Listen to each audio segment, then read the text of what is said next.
Have you ever thought about the hidden dangers of waiting until 65 to retire?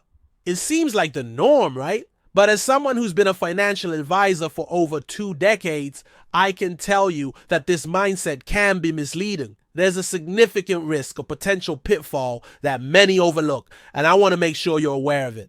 Oh, and if you find this pup as cute as I do, give that like button a tap and don't forget to subscribe. You'll be helping more than just a puppy. Let's dive in. The issue at hand is your healthy life expectancy. It's crucial to understand what this means, yet many of us are unaware. The World Health Organization gathers this information globally and provides insights about what you can expect in your country. Fortunately, a researcher named Jeff Nobbs has simplified this data for us. According to his chart, we can see at what average age people start losing their health across various countries. You'd hope the United States ranks high, but unfortunately, that's not the case. Japan leads the list with a healthy life expectancy of 74.1 years, meaning the average Japanese citizen can expect to remain healthy until nearly 75. Next up is Singapore, with an average of 73.6 years. South Korea follows closely at 73.1 years, and Switzerland comes next at 72.5 years. Surprisingly, Cyprus and Israel both sit at 72.4, while Spain and France each hold a healthy life expectancy of 72.1. Iceland is at 72 years, and Italy is just behind at 71.9. Finally, we arrive at the United States, which comes in at only 66.1 years. This means that our healthy life expectancy is just over a year after the average American retires. This information is vital. We need to plan for this reality and ask ourselves, is this the life we want? A chart from Gallup reveals more about retirement trends. From 2016 to 2022, only 1% of Americans retired between the ages of 40 and 44. With just 2% retiring between 45 and 49. Only 6% of those aged 50 to 54 are retired, and many of those had to leave the workforce involuntarily. As we look at older age groups, only 11% of those aged 55 to 59 are retired, a significant drop from nearly 20% in 2007. For those aged 60 to 64, that number is 32%, down from 41%. Alarmingly, almost 1/3 of Americans aged 65 to 69 are still working. This trend poses a real risk, especially for those with dreams and aspirations. We need to be proactive and prepared to retire while we still have our health and energy to enjoy the rewards of decades of hard work. To put this in perspective, at ages 70 to 74, only 17% of people are still working. And shockingly, even after 75, 12% are still employed. Personally, I did not want to retire at 65, only to lose my health at 66, leaving me with just 13 years of carefree retirement. While these figures represent averages, they highlight a crucial point. It's vital to prioritize our health. So, what can we do about it?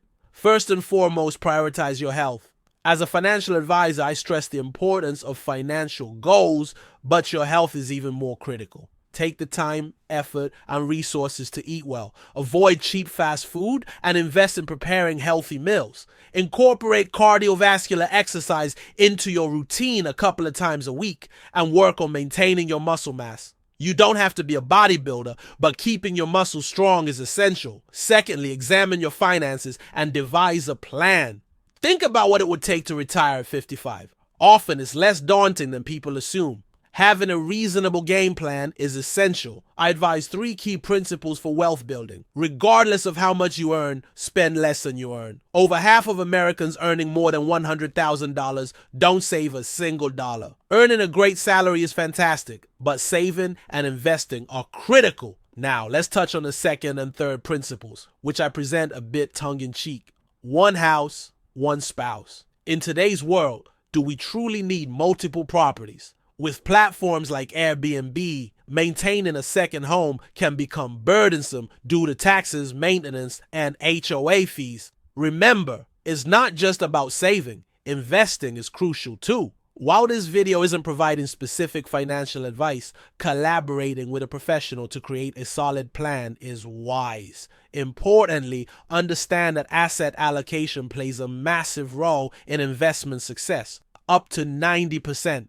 Many believe that picking the right stocks determines their success, but studies show that it's really about how you allocate your assets between stocks and bonds.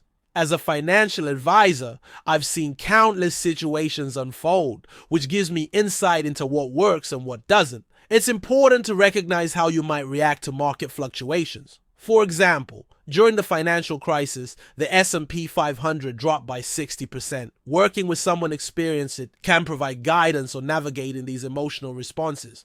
Lastly, we need a sense of urgency. With a healthy life expectancy of just over 66 years in the US, it's worth considering whether that's acceptable for you.